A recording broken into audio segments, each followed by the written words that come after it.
So, all right, y'all ready? Genesis 21.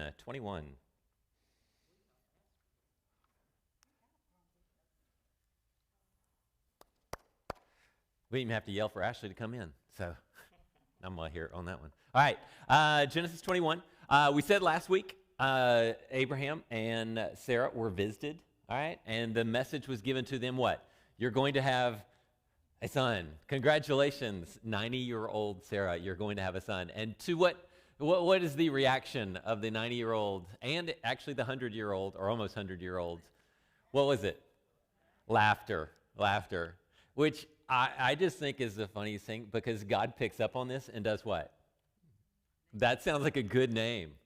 All right, sakad is the Hebrew word for laughter, and so God kind of in the moment goes, well, that'll make a good name. That's a good story right there. All right, and I love that because I think sometimes we get into this whole idea of, well, God is omniscient and all the decisions are made, and we're just sort of filling in the blanks. And I just love the fact that God took this moment and went, y'all are laughing. Let's call him that. That'll be so God is that interactive being, and I think sometimes we get into this mindset of God's an unaffectable God and totally impassive. And I just want you to notice those moments where God kind of works into the story and goes, all right, I can react to that. All right. I love it when Joshua says, not you, Joshua, but in the Bible, when Joshua says, hey, God, can you make the sun stand still so we can kill more people? And God goes, all right, that's a good idea. All right. And it says in the text, and it was the first time that God ever listened to the voice of a man. And I want to know that God hears me and I can interact and that I can shock God and I can make him in awe and at the same time hold on to his omniscience. I don't know how that works. Doesn't really matter. I just want to know that I can be that kid that wakes up on Mother's Day morning and goes and makes mom breakfast and she has no idea it's happening, even though she what? Knows it's happening. All right? But I want to live my life in that way. All right? So 21 starts with this. I love this. The Lord came to Sarah. Okay? Does anybody have a different word there? If you're using a different text? It's visited. Yeah, it's the idea of visiting. It's episkopos, to look in upon. Skopos, like scope on a gun kind of thing. Epi means on. So he looked in on him. Jesus uses this exact phrase when he's coming down the Mount of Olives on the day of the triumphal entry. And he says, you didn't recognize the day of your visitation. When God shows up and says, hey, just checking in on you. All right? So the Lord visited Sarah as he had said, and the Lord did for Sarah what he had promised. Okay? Does everybody see summary verse right there? Yes? Remember, Old Testament, Hebrew writing, summary verse, fill in the blanks. First verse, always a summary verse. Okay? So there's the summary. He came to, visited Sarah, did for Sarah what he had promised, period. Okay, now let's tell the story. Okay? 2, Sarah became pregnant and bore a son to Abraham in his old age at the appointed time God had told him. Now, here's the question I've always had. Did Abraham ever screw this up with all of his sort of shenanigans along the way? It's been 25 years. I always wondered because remember, God was silent for 13 years. I always wondered, oh, Abraham, God would have done this sooner. But I read this, in his old age, at the appointed time. This is when it was supposed to happen. And I don't know if that's, maybe I'm reading a little bit too much into it, but I'm always curious. Did I screw this up? Did I make the mistake? Did God delay this because of this? I don't know if that appointed time here kind of changes that, but anyway, I just saw that. 3, so Abraham named or called his son, who was born to him, the one Sarah bore to him. You see how Moses is being very specific now because what happened last time? Yeah, you're going to have a son. It's going to come from you. Well, what about and her? No. Moses is going, no, seriously. Your son. And they called him what? Isaac, to laugh. When his son Isaac was 8 days old, Abraham circumcised him as God had commanded him. And Abraham was 100 years old when his son, you see how he said that about 4 times now, was born to him. And Sarah said, God has made me laugh. God has made me laugh. Has God ever made you laugh? Find moments like that. Let God make you laugh sometimes. even if you laugh at yourself. That's a very, very healthy thing that I think a lot of people aren't capable of. Find the times where God makes you laugh at yourself. And everyone who hears will laugh with me. Is that a good thing? People laugh with you versus laughing at you. Very different, very different. She also said, who would have told Abraham and Sarah, who would have told Abraham that Sarah would nurse children? Yet I have borne a son for him in his old age, in his gerontology. All right, literally, it's the Greek word geros. All right, and some people have asked, was he finally ready for a child at 100? Was God doing something in him until, all right, now you're ready? You weren't ready here, but now you're ready here. And how easy is it to patiently wait for God to get you ready for something, right? The child grew and was weaned. Somebody throw an age at me here. 1800 BC. How long till you wean this child? You think 3 or 4? Anybody else got a different number? I think that's fair. Yeah, because I always say this. We had a pastor on staff at one of our churches one time, and her child kept like walking up to the mom during services and got hungry. Let's just put it that way. And I'm like, when he can walk up and ask and throw a fit, and not like cry, but literally say, I'm hungry, I would like to eat now, in the middle of service, it's like, it's on cringe on a whole nother level. It's like, okay, we need to do something with that. So I've always kind of wondered at what age, because I was always thinking that was too old. Whatever that was too old, okay? So again, we're going to do a little math here. And Abraham held a great feast, all right? You got to love feasts because they always point to the Messiah on the day Isaac was weaned. But Sarah saw, observed, the son mocking the one Hagar, the Egyptian, had born to Abraham. Mamas, how you doing with that? Some kid mocking your kid? That doesn't work out real well, right? Mama bear kind of kick in on this one? Okay. Now, how old was Ishmael, the son born to Hagar, the Egyptian? So if Isaac is 4, let's just put 4 on it, okay? How old is Ishmael? He was 13 when the silence ended, a year, 14. Now let's add 4, so 17, 18. 17, 18-year-old high school boy. Kirk, is mean? Can 17-year-old boys be mean to their 4-year-old younger brother whose name is Laugh? Okay.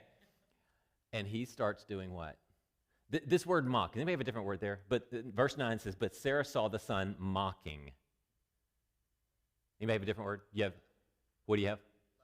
Laughing. Okay.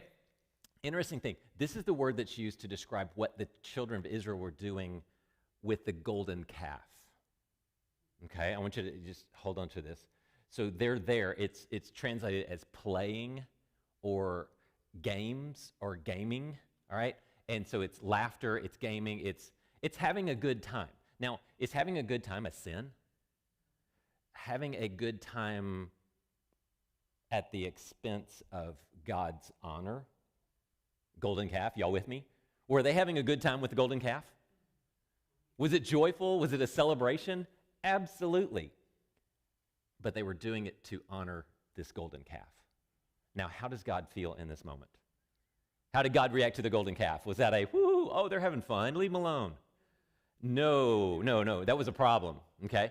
Now, at whose expense is he having a good time? Is that open? Yeah, okay. At whose expense is he doing this? Y'all with me? Yeah, at Isaac's, this 4-year-old kid, and Mama sees it, and Mama wasn't too happy anyway, even though, was it her idea? It was her idea, all right? We're going to leave it at that, okay? So what did she say? Verse 10, so she said to Abraham, drive out this slave. Ekbalo, literally throw her out. For the son of this slave, not your wife, not your other wife that I've given you, will not be a co-heir with my son Isaac. All right, so she got the mama bear on full count. 11. Now this was a very difficult thing. Okay. Now in the Greek, this word is scleros, harden, to harden. All right, arterial sclerosis, the hardening of the arteries. Okay. In the Hebrew, it's ra'ah, a difficult, evil, bad thing. Okay. And it would have to be. I mean, think about it. You've had this son, and now he's 17, 18 years old, and now your wife is saying you have to kick him out, throw him out, no more, he's gone. And he's invested his life into this young man, all right? Very difficult thing for Abraham because of his son. But God said to Abraham, do not be, it's the same word, difficult, hard, challenging, all right, about the boy and your slave. Whatever Sarah says to you, listen to her, because your offspring will be traced through Isaac. But I will also make a nation of the slave son because he is your offspring. Okay? Now, is Sarah right or wrong? What do you think? Is Sarah right or wrong to say, kick him out because he was making fun of my baby boy? Does that seem, give me some, what's your gut level initial reaction? Harsh? What else? How long is this? Well, he's only 4. Oh, yeah. Yeah, she and Hagar's already been kicked out once and brought back. So now we have this. So it's not just the son, right? It's also Hagar. Okay? Yeah, absolutely. I mean, Abraham leaving Ur of the Chaldeans, leaving his family, was basically a suicide mission. I mean, you were leaving everything that was coming, and now she's saying, kick her out. Why does God go along with it? Why does God say, Abraham, here's what I'm telling you to do, and I'm expecting you to obey. Do what Sarah says. And he does obey. So there must be some value to this, right? Yeah. When Abraham is left to his own. I mean, Sarah probably saw something coming down the pike as far as the heir goes and who's going to be seen as the heir. So would you argue that Abraham was somewhat blinded by his loyalty to his son? I don't know. Yeah, how could you not? How could you not be? Okay. And Sarah has sort of a clearer vision on it, or does she have a biased vision on this? Yes. Yeah. So the allegiances are going to come into play, and the friction is going to come into play.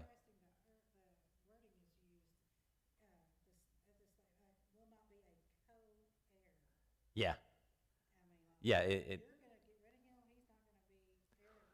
And because theoretically, the older son got the blessing or the birthright. Remember, Esau is going to give away his birthright for soup. That birthright is you get a double portion. So if it's just Ishmael and Isaac, then Ishmael would get 2/3 and Isaac would only get 1/3. Ishmael would always be in charge and Isaac would always be the father. That's why I have a lot of sympathy for the prodigal, because I'm a younger brother. And if my brother got 2/3 of the inheritance and he got to boss me around my entire life, no. I'm with the prodigal, man. I'm like, can I get mine now? And I'll go and I'm cool. All right? But this is what she's saying. And that word co-heir is, it's not co, it's that birthright gets that double blessing. So.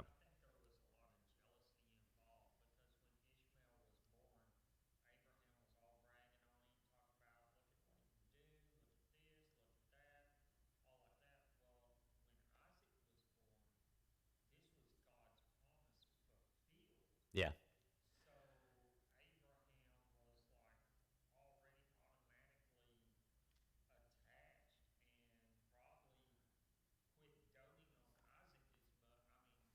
Ishmael.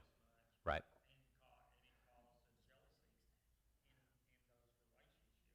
So if this is a fulfillment of, in the person of Isaac, does Ishmael's presence in the mix create confusion as far as essentially the gospel is concerned, but the promise, the blessing would come through him?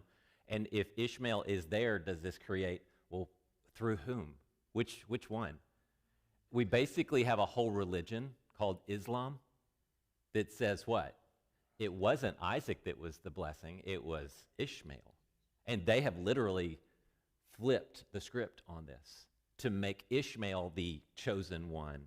And mean old Isaac is the one that got all this thrown out. Or Sarah, they want to blame Sarah for it. So, all right, good. Keep going. Because I think it is important, and I think God is not going, oh, I agree with mean Sarah and she's petty and bitter and all this stuff, and we should all be petty and bitter, and I'm going to go along with Sarah. I think he's going, there's a bigger picture. Yeah, Patrick.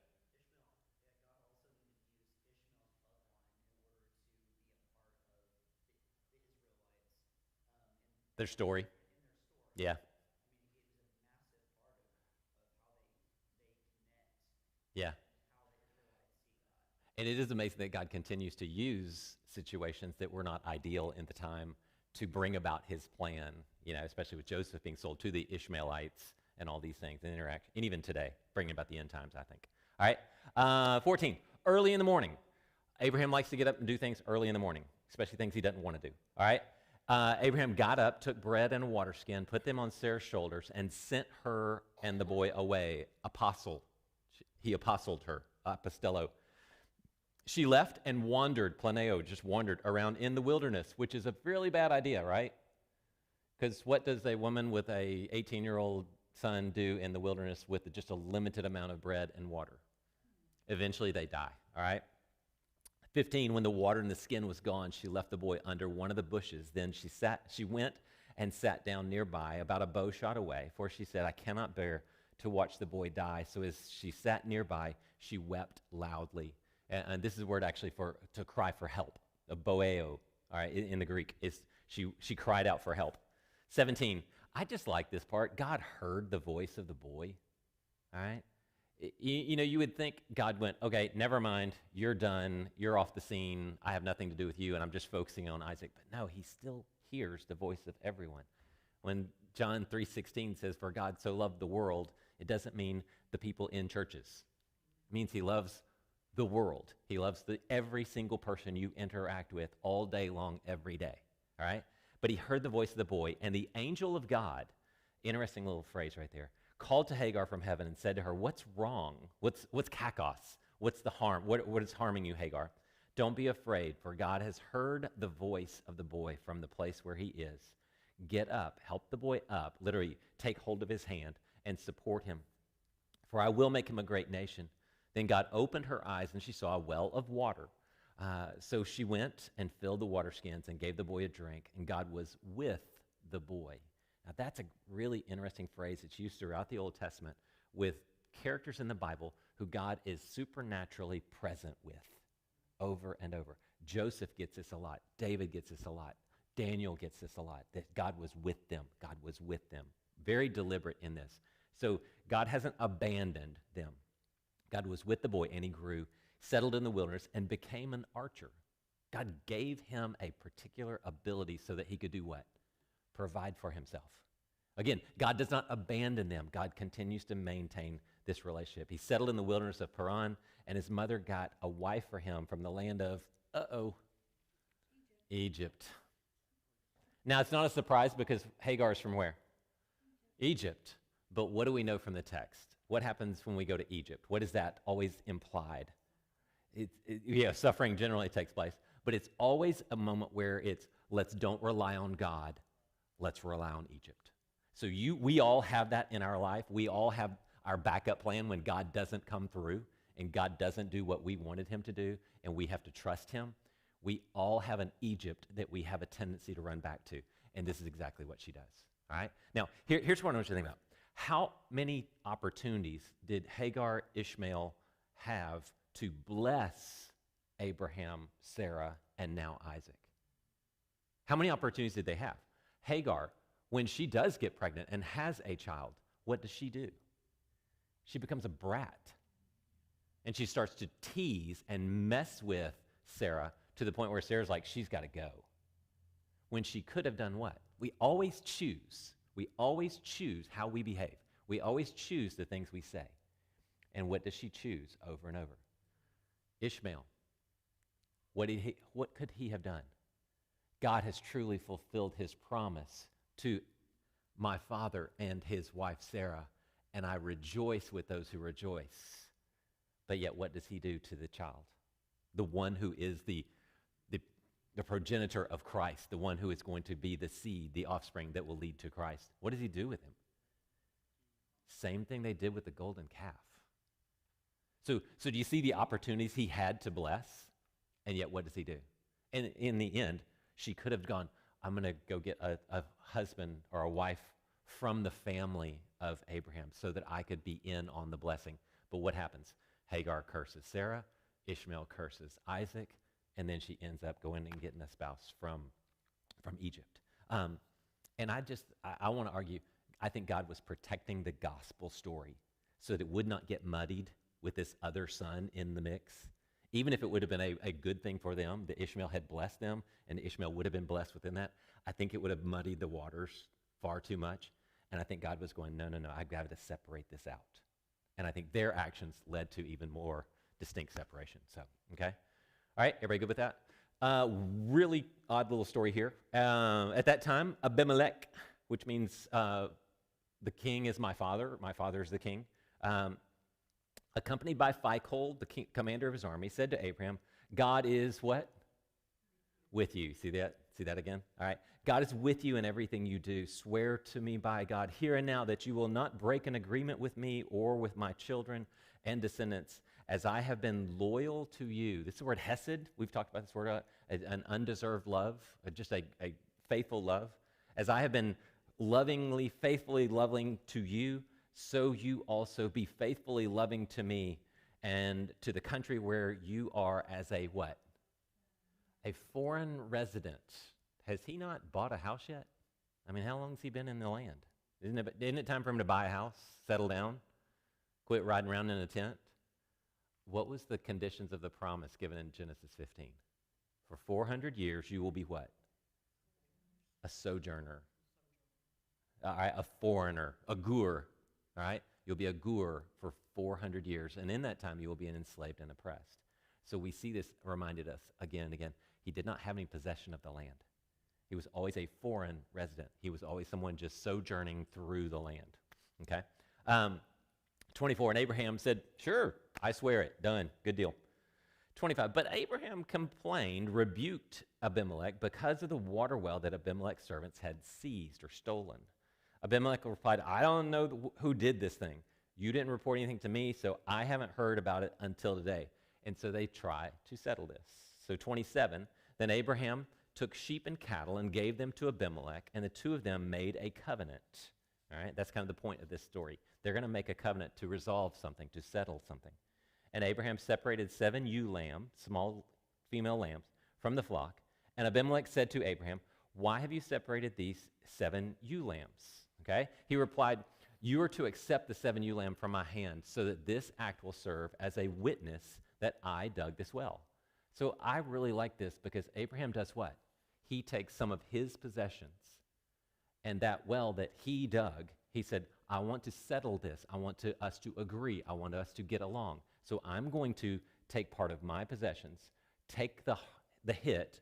Here's 7 ewe lambs. This is a witness. So if we ever come back to this, Abimelech, you will say this. Yes, he gave me 7 ewe lamb as a negotiation of this contract. And yes, that is his well. So there's no mistake whatsoever. Because Abraham could have done what? He could have said, no, I know you stole the well because I dug this well.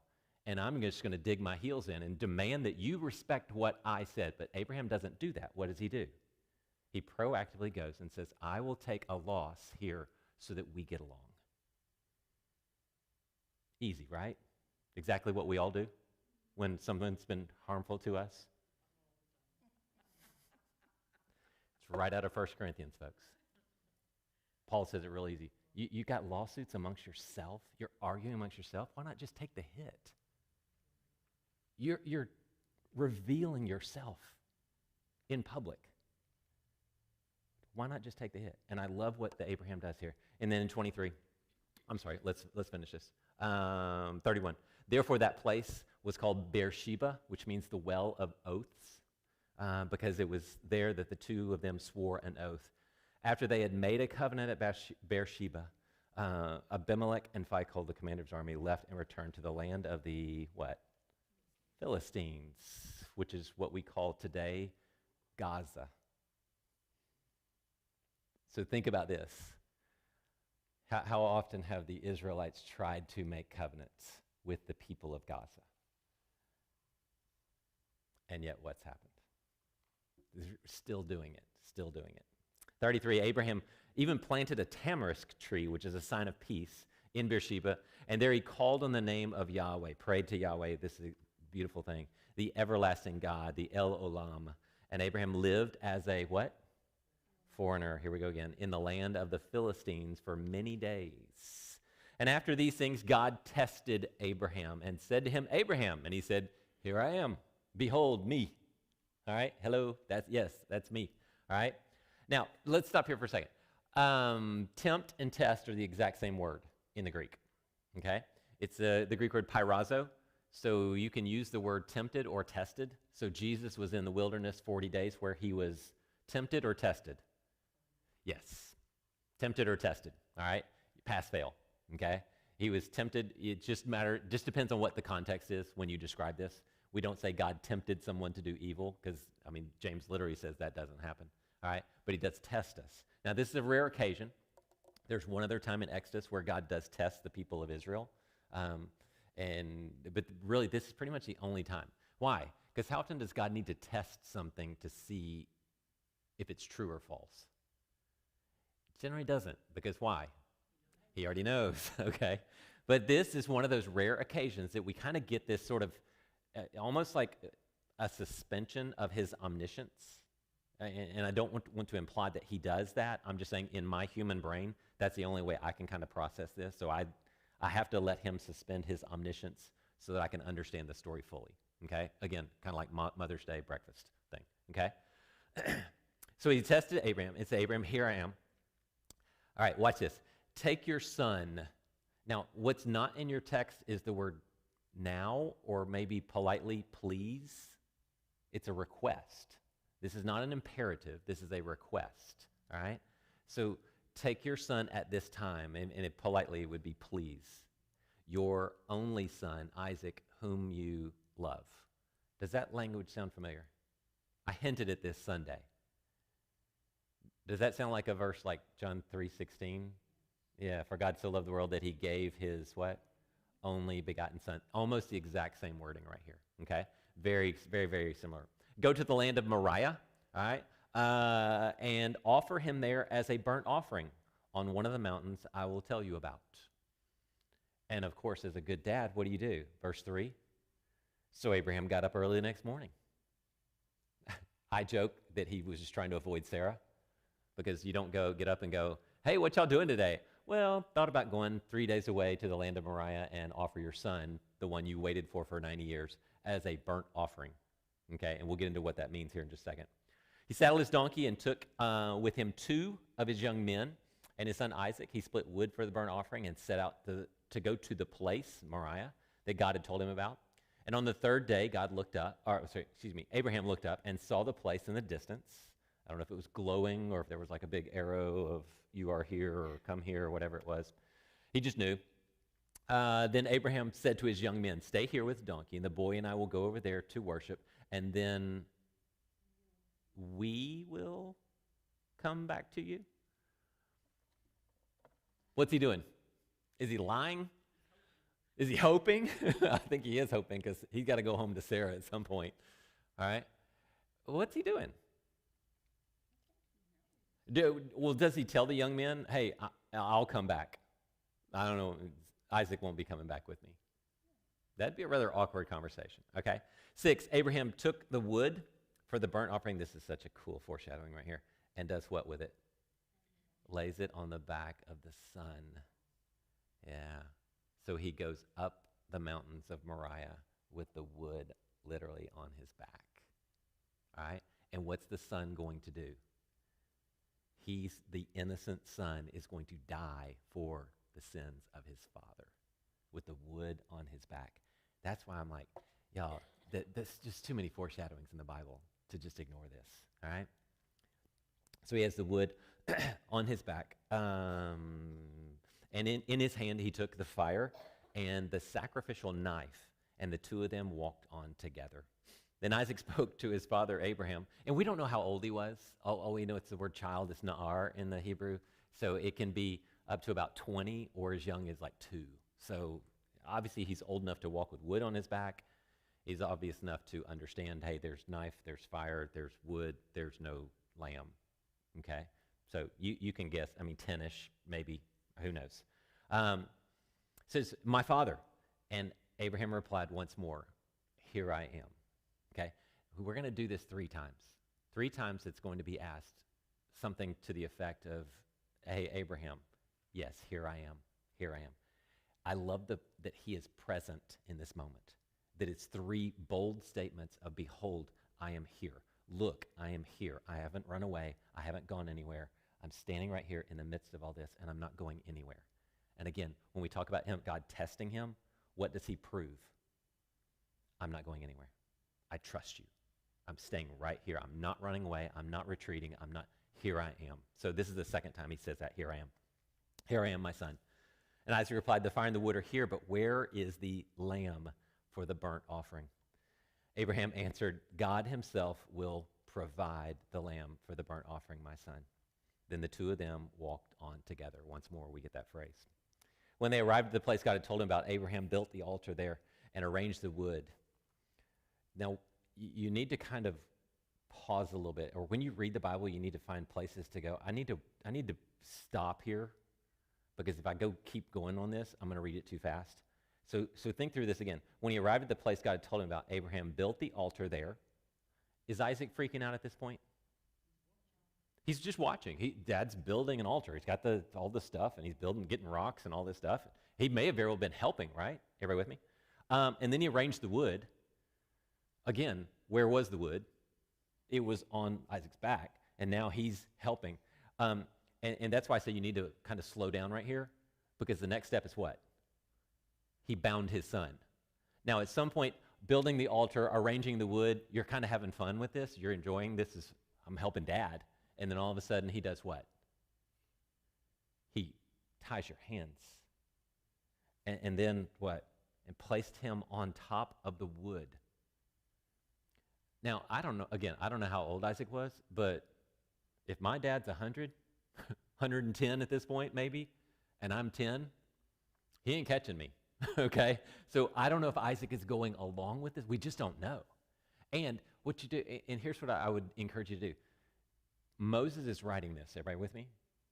And Moses in Leviticus 1, very first thing, he describes what it means to offer something as a burnt offering. It literally means you chop it into pieces. You cut off the head, you take the entrails out, and you arrange the pieces on the wood. Okay? So that's imagine doing that to your son. Okay? So when it says, and Abraham took out the knife to slaughter his son, what was he going to do? Cut off his head, chop his son into pieces. Again, if we can transfer what he says, what Moses says 400 years later, into this olah, this burnt offering, that's what he was saying he was about to do, right? So he places him on the altar on top of the wood. Then Abraham reached out and took the knife to slaughter. This is the word from Leviticus 1, to cut into pieces, not to just go kill an army or something, okay? This is literally to chop up his son. 11. And I don't know how long this lasted. I can't imagine it lasting more than seconds. Here we go. The angel of the Lord should be capitalized in your text, okay? The angel of the Lord. Some people say this is a theophany. Some people say this is a Christophany, a Christ appearing. We just, it's kind of one of those, it's capitalized. Let's do something with it. They called to him from heaven and said, Abraham, Abraham. What does he say? Still here. Still here. Now, here's what I want you to notice when you read the text and you find something where a double name is used, okay? Can anybody think of another occasion where a name is used twice, where a name is spoken twice on some occasion? Saul, Saul, why are you persecuting me? Say again. Martha, Martha, why are you so distracted? Simon, Simon, Satan has asked to sift you like wheat. Absalom, Absalom, You're killing me.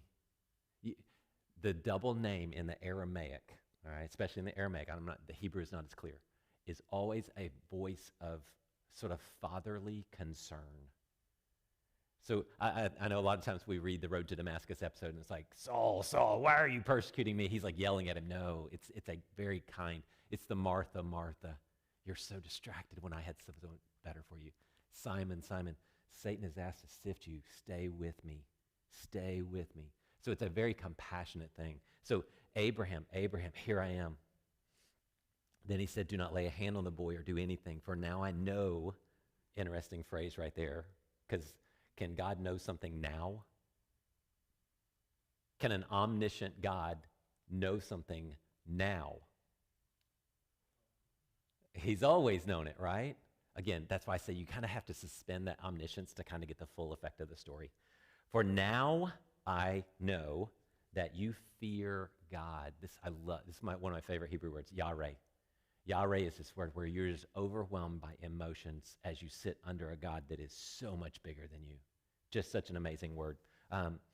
David, it's said of David that it's never mentioned of David that he feared God until they were taking the Ark of the Covenant and Uzziah holds it up and dies immediately. And it says, and that was the first time that David ever feared God. And I thought he fell under the presence of a God that you just don't mess with, okay? So now I know that you fear God since you have not withheld your only son from me. And how old is Abraham again? Now that God knows he fears God? He's 110-ish, and God's going, okay, now I believe you. Could this be one of those times where God knew it, but Abraham had? Yeah, again, you can flip that almost like the question. Yeah, when God asks you a question, he's really asking you, do you know what you're talking about? Yeah, and again, this is one of the things you have to sort of suspend that omniscience. But again, he's telling him, now I know that you know that you know that I know that you fear God. Yeah, no, that's a great point. That's a great point. All right, since you have not withheld your only son. Only? Yeah, I know, you got to keep going with that. All right, 13. Abraham looked up and saw a ram caught in the thicket by its horns. So Abraham went and took the ram and offered it as a burnt offering in place of the boy, all right, of his son, all right? And again, this is the concept, what we refer to as substitutionary atonement. So substitute one for the other. This is the whole gospel right here. The innocent dies for the guilty. The innocent dies in place of the other, all right? And he would lay, according to Leviticus 1, and again, it's 1:3 through 9. It'll take you 4 seconds to read it. You place your hands on the head, imputing the sins onto the innocent one who then dies in your place. That's a whole burnt offering. All right. 14, and Abraham named that place, the Lord will provide. This is Jehovah Jireh. So we always run around, God provides, God provides, God provides. Actually, the word is not really provide. That's sort of the after effect. The wording is the Lord will see. Jireh is the idea of God seeing. And so what's implied in that? If we extrapolate that word and we pull out the word and we go, oh, that word means he provides. No, it means he sees. But in his seeing, what is his nature? To provide. So when God sees need, he provides. He doesn't see a need and ignore it. In a similar vein, for the Hebrew people, for the Israelites, generally it's spoken of that they hear, and that means they obey. Now, those of you who have kids, when your kid hears, they obey, right? Because they heard you. And you even ask them, did you hear me? Of course I heard you. I'm just disobeying. No, that doesn't work in the Hebrew mind, okay? If you hear, you obey. So what's it said? We would say they did not hear. The people did not hear because they did not obey, because surely if they had heard, they would have obeyed. And because God sees, what does he do? He provides. So Jireh, all right, is an extension of the word ra'ah, to see. So you see the backside of Jireh, to see. The God who sees is the God who provides. It's one and the same. You cannot separate these two things out, because when a God sees the need, he will provide. Which should back us off a little bit and go, well, God didn't provide here. Are you saying he didn't see? Or maybe it wasn't a need in the first place. So sometimes we think God should provide for my needs. And God goes, yes, I agree. You want to ask that question? Is God going to ask you that question? Was that really a need? Because I saw it. I saw what you understood to be a deprivation, and I did not provide because it wasn't a need. Okay? So, and I love that concept because we always want to say, in our prayers, it should be enough that God hears and is good. It should also be enough that God sees and he's good. And if he doesn't give it to me, then it wasn't a need. Maybe he's trying to teach me something with that. Okay? 15. Then the angel of the Lord, that same capitalized figure, called to Abraham a second time. All right, first time was Abraham, don't kill him, and said, by myself I have sworn, this is the Lord's declaration, because you have done this thing and have not withheld your only son, I will indeed bless you and make your offspring as numerous as the stars of the sky and the sand of the seashore. Your offspring will possess the gates of their enemies. That's a powerful statement right there. If you possess the gates of your enemies, you control all of your enemies. So it's just a little thing there. 18, and all the nations of the earth will be blessed by your offspring. Clearly a picture of Christ. That Christ is the one who will die in our place to redeem all of humanity from Adam to the last person who ever lives. All right? That's how we will be blessed. Because, why? Because you have obeyed. That's the marker right there. I'm going to work through you because you have obeyed. And that's what we have to be very careful of. When we disobey God, we should expect nothing from him. If we live in disobedience to God, we should expect nothing from him. And if this is true, that I am going to do this because you have done this thing, you have obeyed, now I will fulfill this. Now I will do these things. So if he hadn't obeyed, what's the counter to this? Now, God may be gracious to you. I don't know. But I can't find a single example where someone disobeyed God and God said, okay, I can use you. I can use the situation, but using you in your disobedience, it's just not going to happen. Not according to this text right here, okay? 19, Abraham went back to his young men, which they thought nothing of it, and they got up and went together to Beersheba, and Abraham settled in Beersheba. Now, did Isaac ever tell mom what happened? Talk about swearing a kid to secrecy. Whatever you do, man, don't tell mom. Don't tell mom. God had it under control. It was going to be fine. And in Hebrews 11, it actually says that Abraham had faith. By faith, Abraham went along with this because he had faith that God would raise him from the dead. So according to the writer of Hebrews, 2,000 years later, or 1,800 years later, he was saying the reason Abraham went along with this because he thought I can kill him and that God would put him back together and bring him back to life so I could take him back home with me. Okay? Now, again, that's 1,800 years later, a Hebrew writer writing all this stuff, so you don't want to put too much faith in that. All right, 20. Quick, let's go. Now, after these things, Abraham was told, Milcah, all right, his sister-in-law, also had borne sons to your brother Nahor, Uz and Buz and Kemuel and Hesed and Hazo and whatever those guys, and then Bethuel. And in 23, this is the key, and Bethuel fathered Rebekah. Now, how often are daughters mentioned in genealogies in the Bible? Rarely, if ever. Kids, even rarer. I mean, like little kids, all right? But we get that with the Mark and the Simon of Cyrene story, which is another sermon, all right? But we get this mentioned here. Why? Who's Isaac going to marry? Rebekah, all right? And it's his second cousin. So if that's a little weird for you, I'm sorry. It's okay. It wasn't for them. Milcah bore these 8 to Nahor, Abraham's brother. His concubine, whose name was, whatever her name was, had some kids too. Okay? No, I think Moses is just throwing this in there to go, okay, this is where he's going to get Rebekah, all right? Because they're the patriarchs. 23, cool story. We'll do this fast. Now, Sarah lived 127 years. She was 37. Isaac was 37 when she passes away. Abraham still got 38 years left in him, so kudos to Abraham, all right, taking his vitamins. These were all the years of her life, period summary statement. Y'all see that? We always want you to see that. 2, Sarah died in Kiriath Arba, that is Hebron, in the land of Canaan, and Abraham went to mourn for Sarah and to weep for her. Pause. Let him weep. Let him mourn. All right? Matthew 5:4 says, blessed are those who mourn, for they will be what?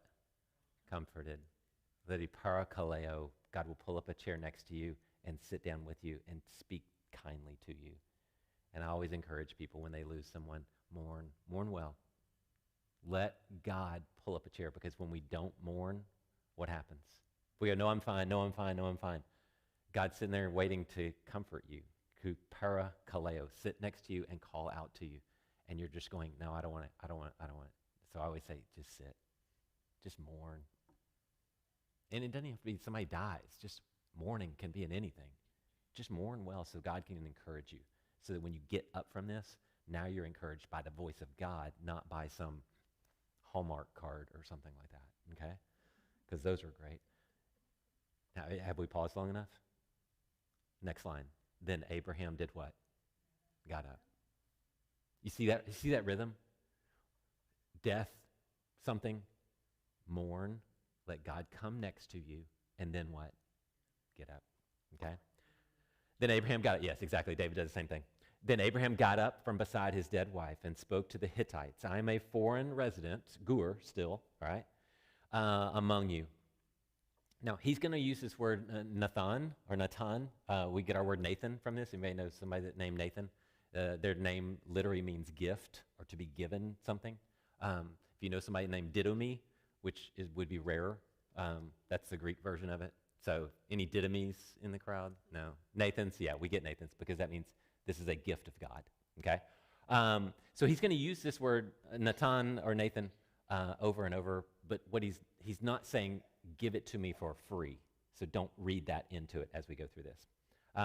Give me a burial site among you so that I can bury my dead. The Hittites replied to Abraham, and these are like the worst negotiation ever, okay? These people have no idea what they're doing in negotiating, okay?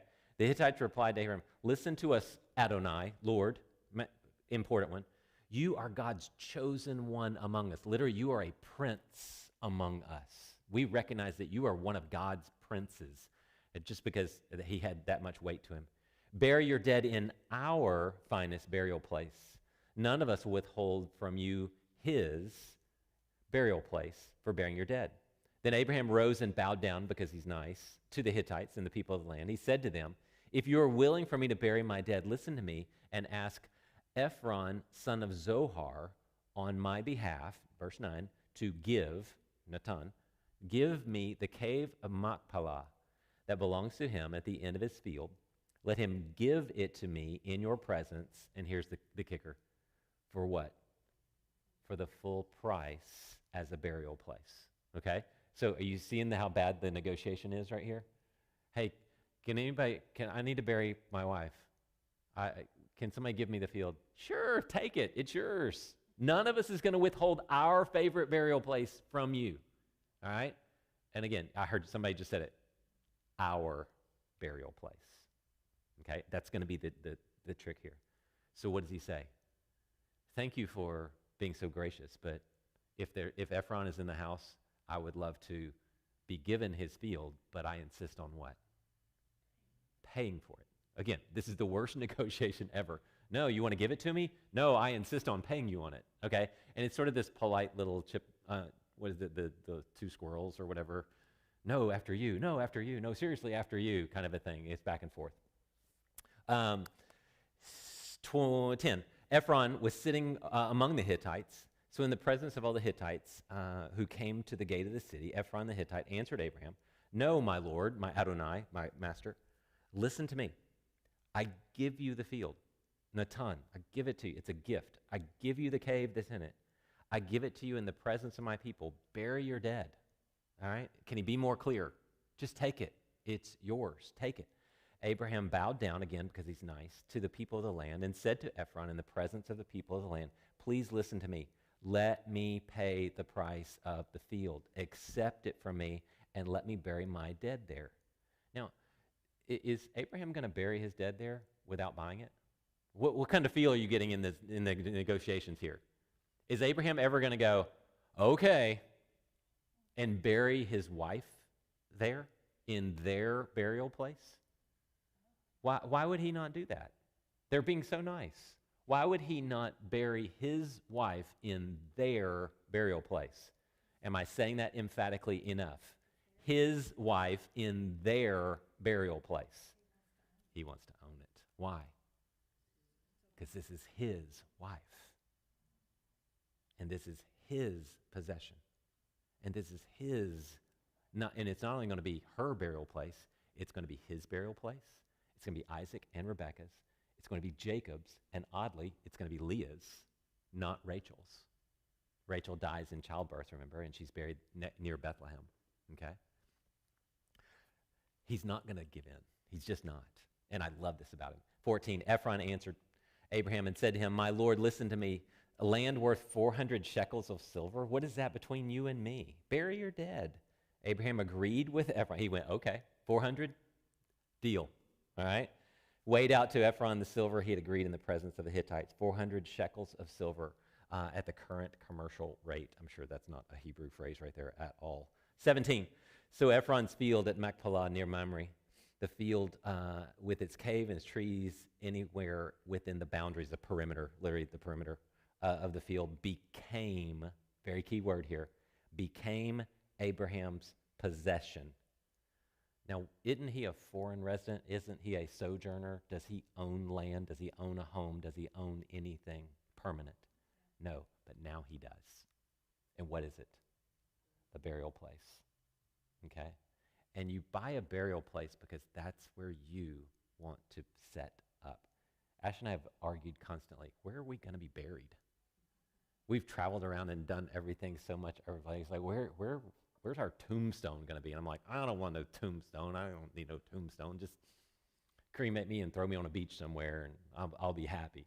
But this is a very Hebrew thing to do. You buy the land because that's going to be your land. Because what had God promised him? I'm giving you this land. So buy a burial place. Now, why wouldn't he take it for free? Because it would still be theirs. Yeah. Okay. So David, when he's told, you need to make a sacrifice to me at what is the current Temple Mount, the owner, Araunah, said, here, take the oxen, take the yoke, do all this, take all this stuff, and you do a sacrifice here. And David says what to him? No, I will not sacrifice something that costs me nothing. I want skin in the game. And this is what Abraham is doing here. Why? What's the value of Sarah to him? Is there anything he has that's more precious than his wife, Sarah? No. He says, I'm going to own this. I'm not going to just take it. I'm not going to receive this because this is what's precious to me and to my family and to the covenant that God has given to me, the one that would end up as Christ does. And because he goes to the cross. And what does he do? He pays how much? The full price. Why? Because who does he value? Me. He pays the full price for my redemption. And this is a picture of this. Abraham is saying, no. I'm going to pay the full price because I don't want anyone to be able to take this away from me. This is my possession, and I own it now. And that's the beauty of this covenant in this moment. And I just love this because he's like, nope, I'm paying you. How much is it? Well, it's worth 400 shekels, but what's that? Okay, 400 shekels. Done. Thank you. Deed, mine now. And you can't take it away. And when in the Old Testament, especially when Paul says this, that my Father has you in the palm of his hand, and nothing can take you out of that. It's like this. No one can steal this land from Abraham. He bought it. He paid the price. And that's us. We were bought with a price. Therefore, what? Glorify God with your bodies. Cool? I love this story. I love this, that he does this, that he buys this and refuses to just take it for nothing. So, all right.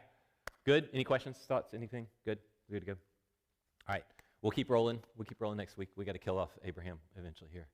So then we get to the real good guy, Joseph, who was a well-built and handsome man. It's in the Bible. What am I going to do? I mean, what are you going to do? Let's pray. Father, thank you so much for just an opportunity to look at your word that you have preserved for us for 3,000 plus years so that we could sit here and just worship you because of your character and your nature and the beauty of your mercy and grace and romance. Father, I pray that we would just understand this on a beautiful level, that it would never become something that we have to read, but something that we get to read, that we get to study, that we get to fully just embrace. So, Father, I thank you for each of these disciples that are here tonight, just eager to learn, eager to know more about your scriptures. I pray that you would bless them in their studies of the scripture. Bless them for the time they've been here. Reward them for the time they've given up and other things. Father, I pray that you would just be with each and every person as we leave this room, that we would all be in awe of your beauty and your love, and your majesty and your grace. And I pray all this in Jesus' name. Amen.